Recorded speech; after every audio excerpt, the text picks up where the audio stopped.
podcast terapêutico.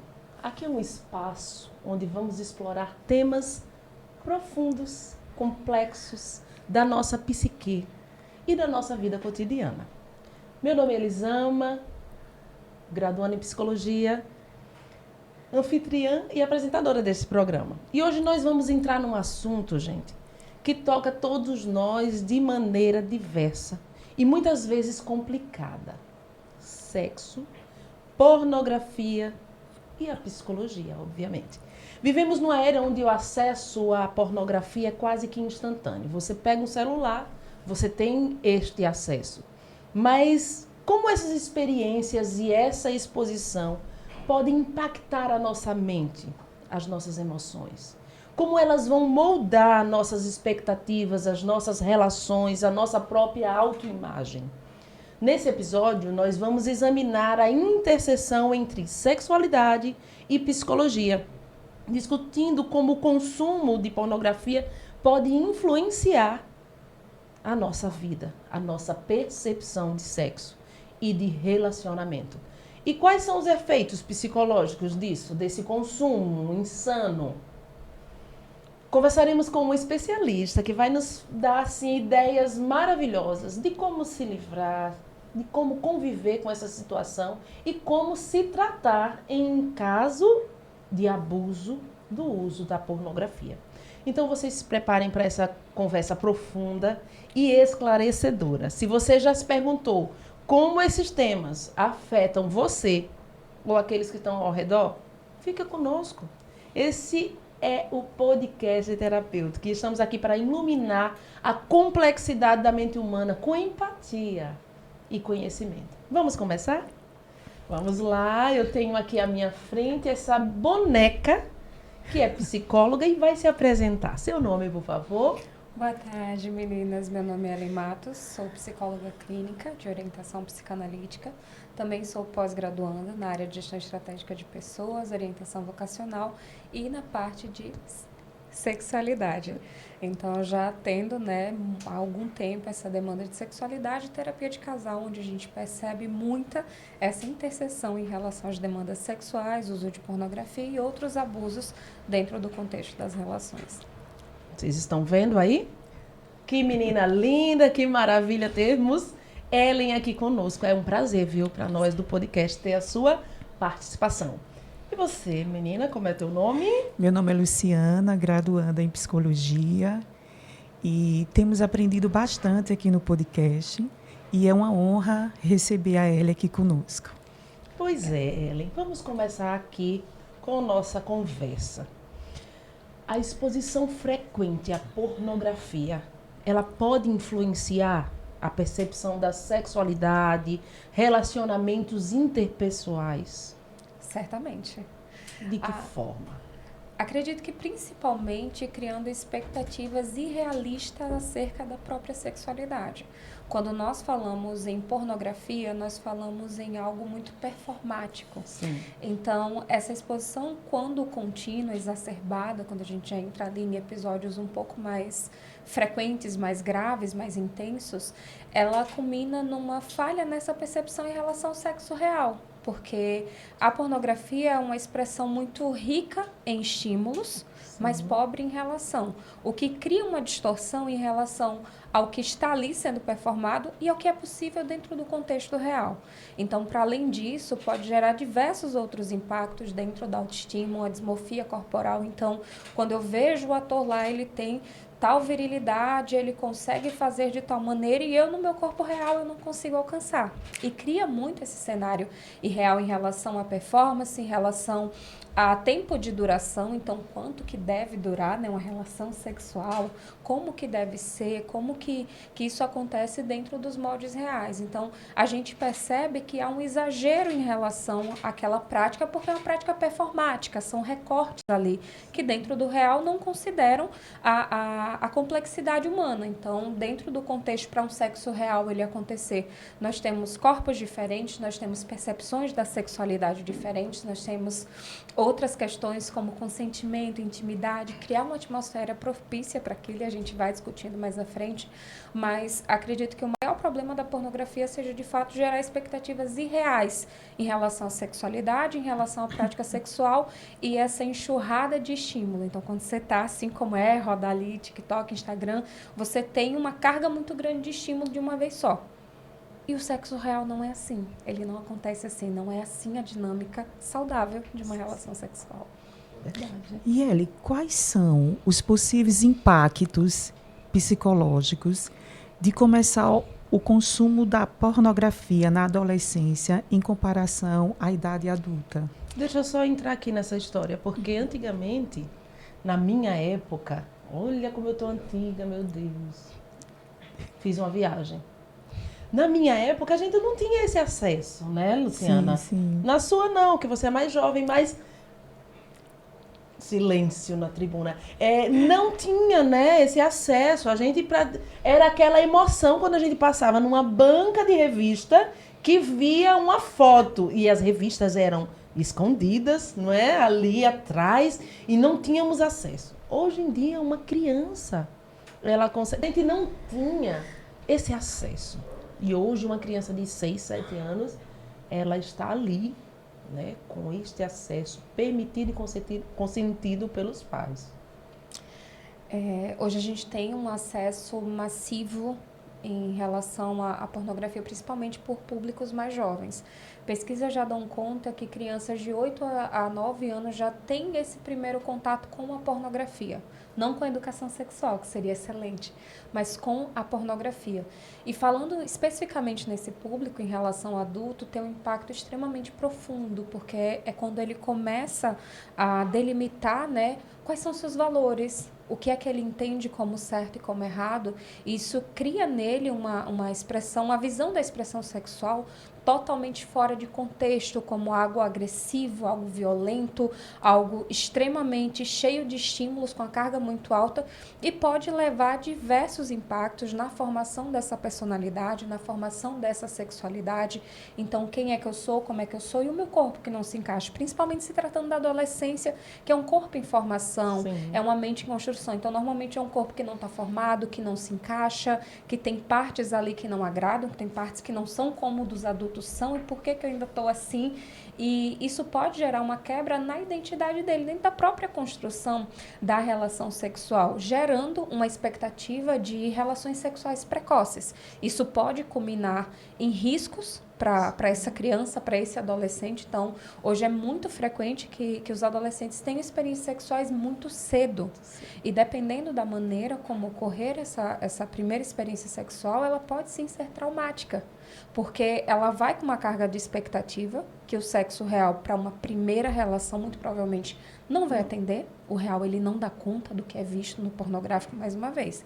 A pornografia é um estímulo totalmente real, totalmente distorcido, performático. O corpo real não dá conta da pornografia, ele não tem que dar. E a pornografia, ela é rasa em termos de construção de sentido. Sim. Dificilmente você vê uma narrativa dentro da pornografia. E aí tem um outro problema. Muitas vezes a pornografia, assim como é o vício em drogas e em outras substâncias, outros estímulos, você começa com um estímulo mais leve, chega um momento que ela não dá conta, neuroplasticidade, a gente aprende. E aí, quanto mais você consome, mais sem graça fica. E mais dependente. Mais coisa você quer ver daquilo. E aí entram as questões sexuais, de orientação, inclusive. Poxa, eu já vi aqui o que é o padrão para o meu social, isso não me dá mais tesão. Tem que procurar outra coisa. Ainda que seja uma variação de algo que eu, conscientemente, não tenha tanta afinidade, não é um tema que eu goste. Mas eu vou ver por curiosidade. E a partir daquela curiosidade, você já passa com a frequência e já começa a se questionar. Será que isso aqui é tão errado? Principalmente se tratando de criança. Sim. E aí a gente vê, né, em relação à criança e adolescente, também o risco, para além desses impactos em relação à formação da sexualidade, dessa identidade, que já são gigantescos, mas o risco que se expõe na busca desses conteúdos. Tem alguém gerenciando esses acessos? Quem está do outro lado? Será que participam de grupos? Hoje a internet tem uma facilidade muito grande, então você pode mergulhar em sites, em grupos que você não sabe como é que seus dados eles estão sendo processados, quem está ali do outro lado, quem oferece essa vantagem. E muito dificilmente é algo que é permitido pelos pais. Os pais não encorajam, a maioria pelo menos não encorajam seus filhos a procurarem. Mas é algo que se nós, enquanto adultos, enquanto sociedade, não fizermos um trabalho ativo e preventivo, eles vão procurar essa informação. Sim. Eles vão procurar com colegas, eles vão procurar na rua. Por isso que é tão importante a educação sexual dentro das escolas, dentro das clínicas, dentro dos espaços habitados Dentro do lar. Principalmente dentro do lar. Sim. Desromantizar essa visão que você veio de uma cegonha e que sexo é safadeza. Tirar essa questão sensual. Sim. Explicar didaticamente como é que acontece a relação sexual. Porque o corpo da criança é um corpo também erógeno. Sim. Então, você tem zonas de prazer, não prazer sexualizado, sensualizado do adulto. Mas é tão bom quanto tomar água quando está com sede, comer um doce quando está com vontade. A criança, ela sabe, ela sente, ela palpa o próprio corpo. Pode não ser bom para você nesse momento por essa questão. Isso é uma coisa que eu trabalho muito com os meus adolescentes.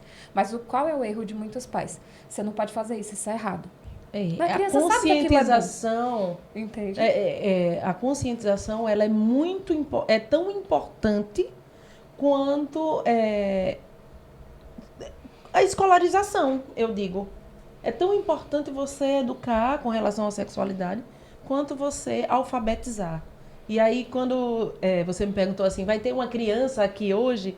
Eu disse, eu tenho por costume ensinar aos meus filhos porque você precisa ensinar. Se você não ensina, o mundo vai ensinar. E vai ensinar de uma forma distorcida. Um aluno meu, 7, 8 anos. Ele não conseguia mais assistir aula. Viciado em pornografia. E ele reproduzia os gestos na sala, na hora do recreio.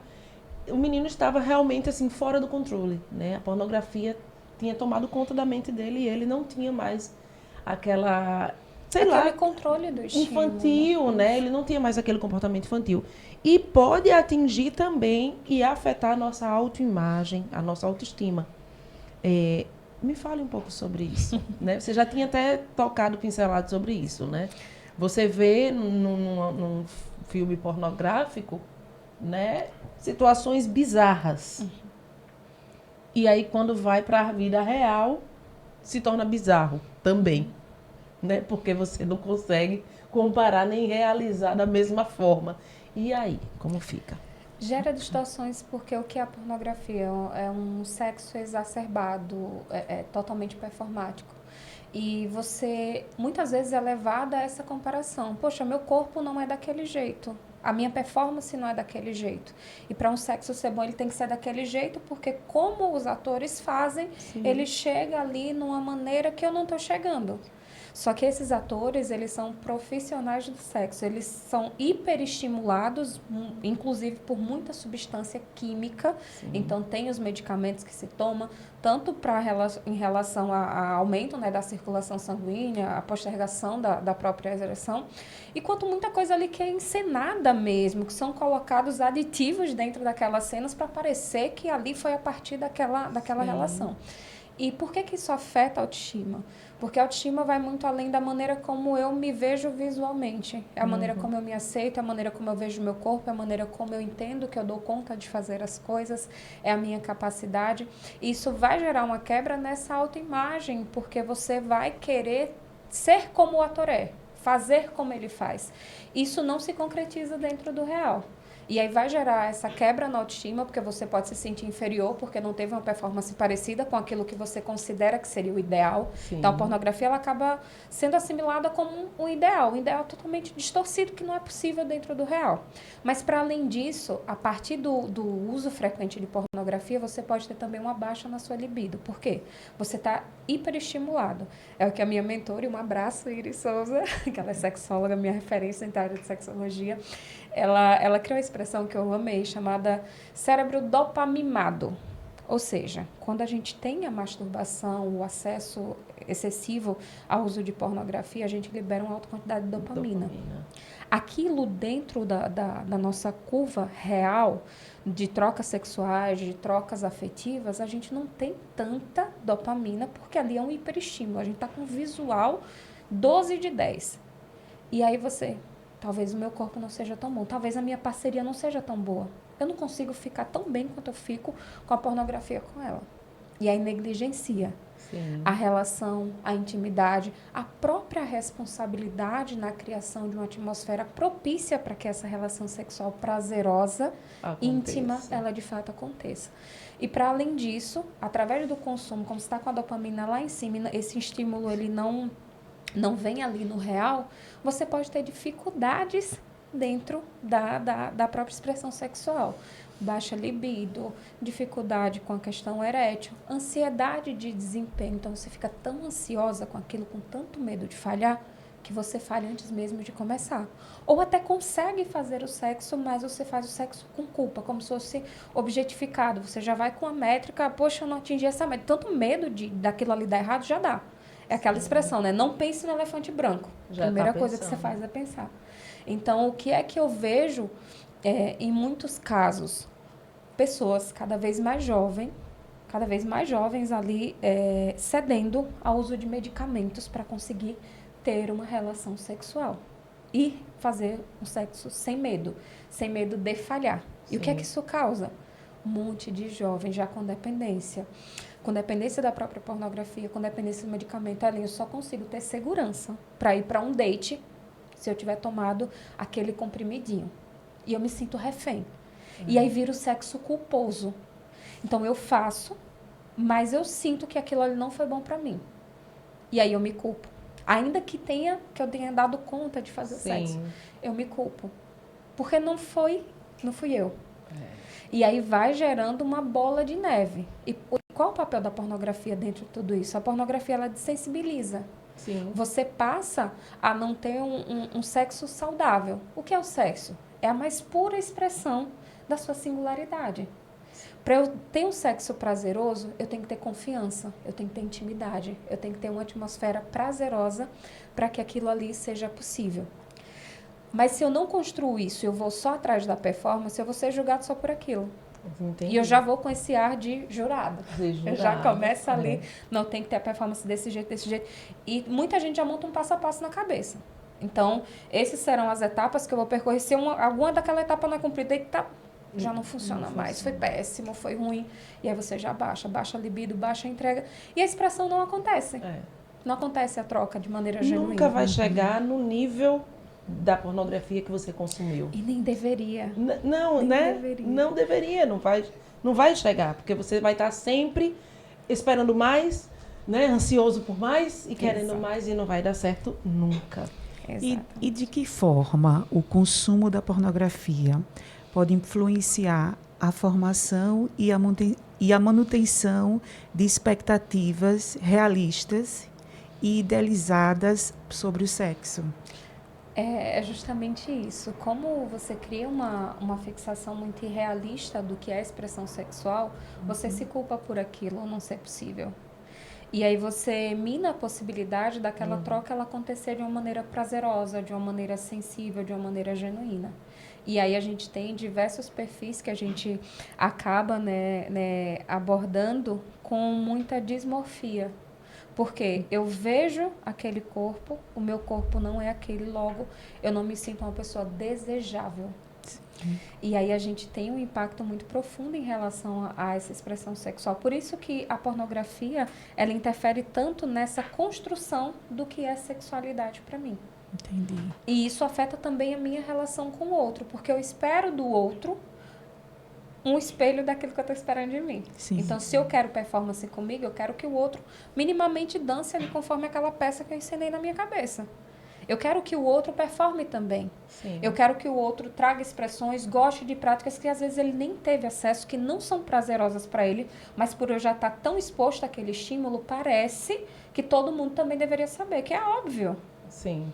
E aí a gente entra naquela interface, né, da construção saudável. A construção saudável exige intimidade, ficar à vontade, ter uma atmosfera ali propícia para aquilo, sentir confiança, sentir à vontade, consentimento. Então, muitas vezes, dentro dessa expressão sexual, parece que a relação sexual ela é um contrato implícito. Sim. Eu não preciso perguntar se você está aqui é porque você quis. Quantas vezes a gente não já ouviu isso? Ah, mas fulano foi para casa de fulano, ela já devia saber que isso ia acontecer.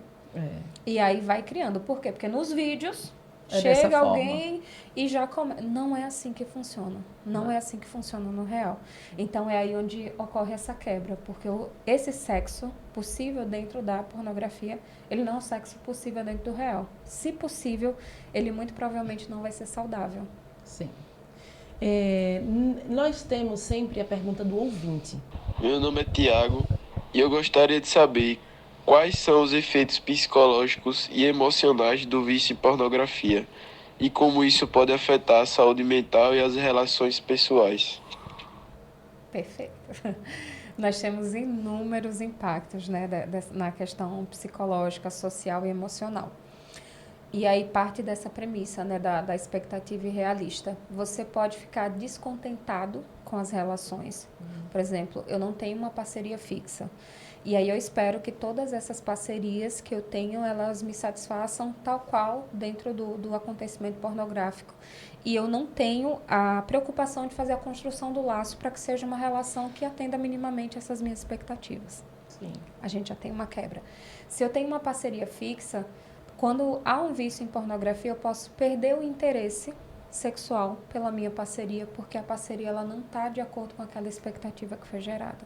Ou, de tanto fazer uso da pornografia, aquilo ali vira uma constante, é percebido por esse social, e essa esposa, esse marido, essa parceria, eles podem se incomodar com aquilo. Eu já tive relatos que havia um nome para o espaço físico onde esse ato acontecia. E aí, ali é tal lugar de tal coisa. Ele já rotula, já vira uma barreira física dentro da relação.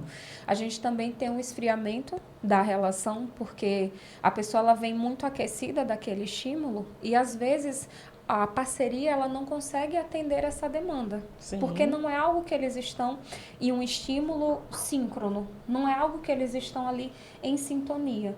E essa quebra, ela vai causar uma estranheza dentro da dinâmica desse casal. Para além disso, há também prejuízos em relação às outras interfaces psíquicas. Pode ser um indivíduo que desenvolva ali um lado mais compulsivo, Sim. um lado mais obsessivo, torne-se ansioso, ou através da própria ansiedade, dos picos depressivos, principalmente de hipomania, a pessoa ela normalmente recorre mais por conta do prazer temporário que aquilo ali gera. Sim. Só que chega em picos tão graves que a pessoa deixa de estar ali no social ou se expõe a situações de risco social. Então, Sim. não é incomum que as pessoas tenham vontade de vamos fazer em público, vamos tentar uma coisa aqui diferente, baseado naquela expectativa Sim. que foi gerada. E, mais uma vez, não quer dizer que você, tendo um comportamento desse, você está ali com um vício em pornografia. É um conjunto de comportamentos, quando acontece de modo agrupado, quando acontece de maneira recorrente, Sim. que vai gerando aí uma preocupação. E o mais importante, o que é que caracteriza qualquer quadro? O sofrimento. Sim. Se aquilo ali está gerando um sofrimento emocional... É isso que a gente vai falar aqui agora. Se está gerando um sofrimento, está gerando um prejuízo dentro dos meus papéis, dentro do que eu faço, ou na maneira como eu estou me relacionando. Então, a partir da pornografia, eu comecei a comer mais, eu comecei a beber mais, eu comecei a usar mais drogas, eu comecei a ter um comportamento meio que predatório. Então, eu sinto que se eu tiver só uma parceria, para mim não funciona. Eu não tinha esse comportamento antes. Só que para eu ter essas várias parcerias, isso está me gerando prejuízo. Gera prejuízo emocional, social, financeiro. E isso vai levando a um desgaste que gera um quadro de sofrimento. Só que isso é tão público, tão corriqueiro, tão banalizado, que é até difícil perceber onde é que isso já se tornou uma questão para mim, até onde isso é normal. Porque aparentemente a pornografia ela é algo normal. Por quê? Pelo fácil acesso. Sim. E aí a pornografia ela vai interagir com a percepção e com o consentimento daquela pessoa que tem esse comportamento. Como é que eu posso agora ter um sexo saudável e ético consumindo pornografia? É possível sim, mas é preciso analisar se de fato a minha relação com a pornografia ela ainda é uma relação saudável. Eu consigo parar quando eu desejo? Ah, mas aquela velha frase, né? Não, quando eu quiser eu paro. Tente passar um mês. Tente passar 15 dias. Como é que o meu corpo reage a isso? Como é que eu me comporto diante disso? Entende? E muitas pessoas acreditam que ainda não gerou um comportamento problemático, mas na verdade já está acontecendo. Aquilo ali já aconteceu. Então, é preciso estar atento a isso, porque vai se expressar dentro dessa dinâmica, né, do consentimento. Então, uma relação saudável sexualmente, ela é uma relação consentida, ela é uma relação simétrica, onde eu dou e eu recebo na mesma intensidade, onde eu tenho abertura para falar sim e para falar não. E o que é que a pornografia faz com isso? Cria uma pseudo-ideia de alta disponibilidade, porque lá as atrizes e os atores estão todos disponíveis e desejosos. Só que ali não considera a subjetividade, não considera os ciclos hormonais de homens e de mulheres.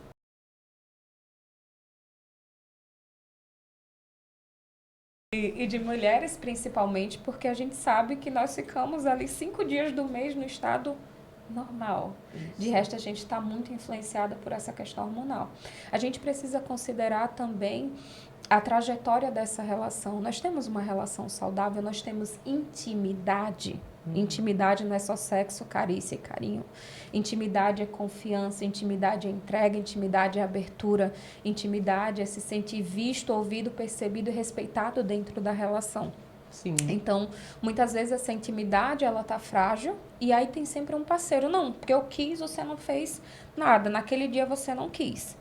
E aí fica contando um reloginho emocional de, nós estamos há X dias. Mas o que é que eu estou fazendo? O que foi que aconteceu para a gente chegar nesse X dias, ponto? né? Exatamente. E qual a minha responsabilidade nesse intervalo sem sexo ou nesse sexo que não está agradando, que não está atendendo? Porque às vezes a própria prática sexual acontece por meio de coerção emocional. Sim. Então eu não digo nada a você, eu não brigo com você, eu não te xingo, mas eu faço tratamento de silêncio.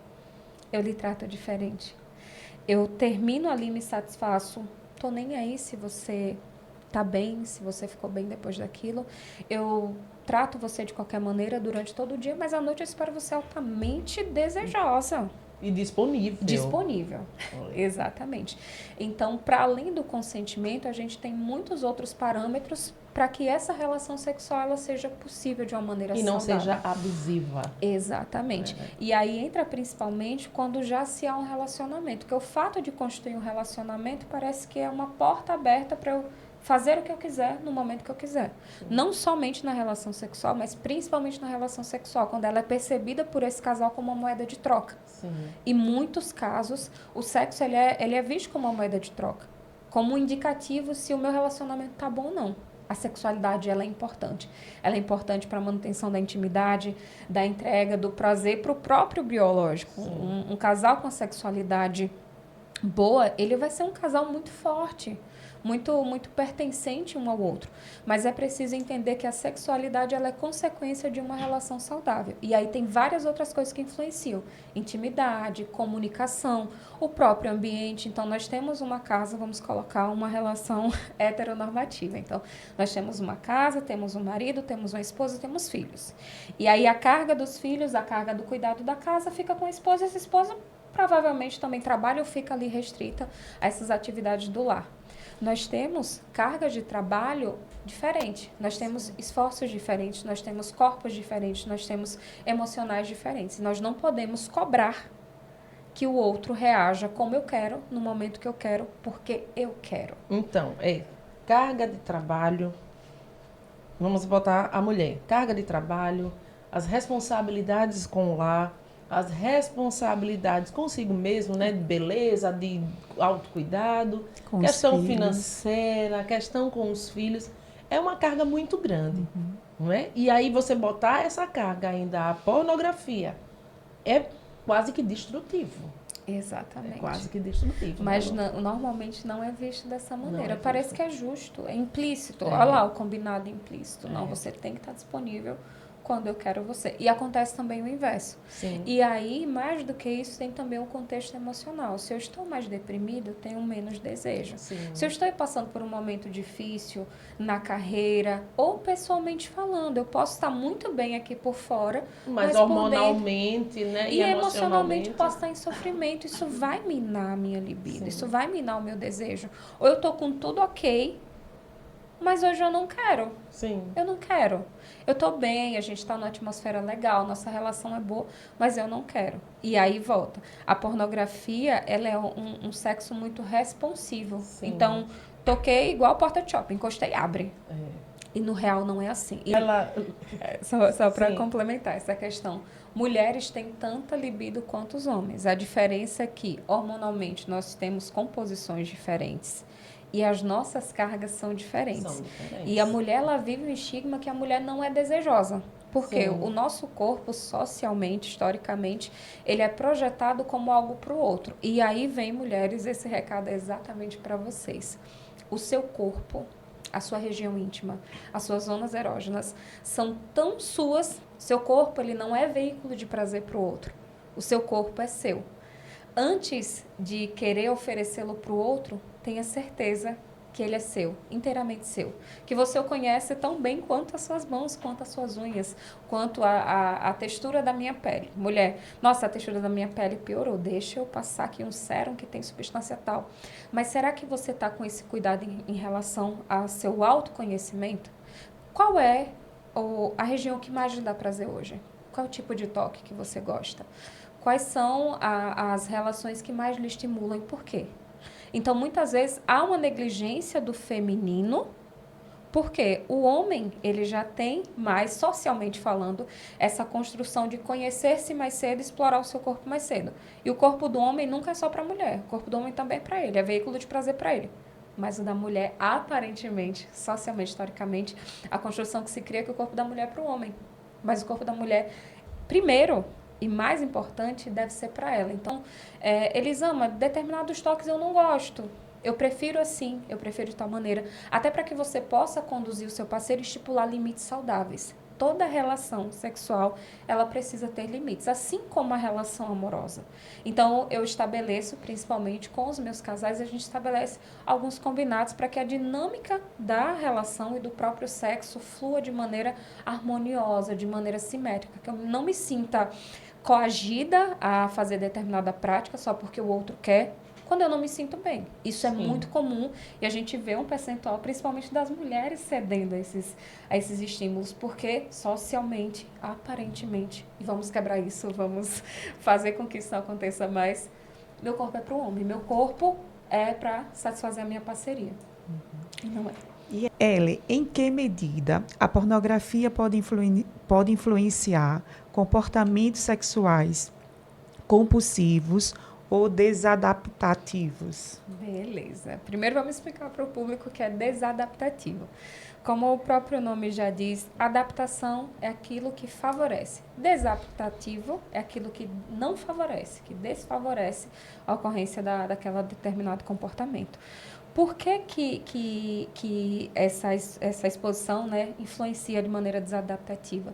Porque a pornografia ela funciona como um catalisador, principalmente para as pessoas que já têm uma tendência mais compulsiva. Então, faz com que eu queira isso com mais intensidade, com mais frequência, com expectativa irreal acerca de mim e do corpo do outro.